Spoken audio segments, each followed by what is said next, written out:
ଏବେ କଟକରେ ଅଛୁ। ଏଇଟା ହେଉଛି ମୋ ମାମୁଁ ଘର। ଏଠି ମୋ ଭାଇ ବି ଅଛି, ସେ ଟିକେ ଇଞ୍ଜେକ୍ସନ୍ ଖାଇବାକୁ ଆଇଛି। ଏବେ ଏଠି ମୋତେ ବହୁତ ମଜା ଆସୁଛି। ଏଠି ଆଈ ଅଛନ୍ତି, ଏଠି ପୁରା ଆମ ଫ୍ୟାମିଲି ଅଛି, ପୁରା ସମସ୍ତେ ଅଛନ୍ତି ଏଠି। ଆଉ ଏଠି ବହୁତ ମୋତେ ଭଲ ଲାଗେ। ଏଠି ତା ପାଇଁ ସବୁ ଜିନିଷ ଥୁଆ ହେଇଛି, ଆଗରେ ଟିଭି ବି ଅଛି।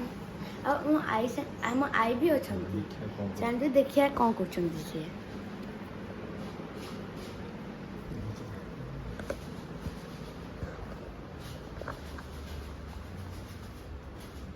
ଚାଲନ୍ତୁ ଯିବା ଦେଖିବା କ'ଣ କରୁଛନ୍ତି।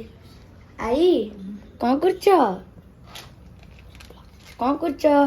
ଆଈ ଏଠି ଆମର ପୋଡ଼ ପିଠା କ'ଣ ଥାଏ ନା ମଣ୍ଡା ପିଠା ବନଉଛନ୍ତି। ଏଠି ମଣ୍ଡା ପିଠା ଅଛି। ଏଇଟା ଏବେ ଆଈ ଛାଣିବେ ମଣ୍ଡା ପିଠା ଗୁଡ଼ା। ଆଉ ମୋ ସାଙ୍ଗରେ କେମିତି ଲାଗିଲା?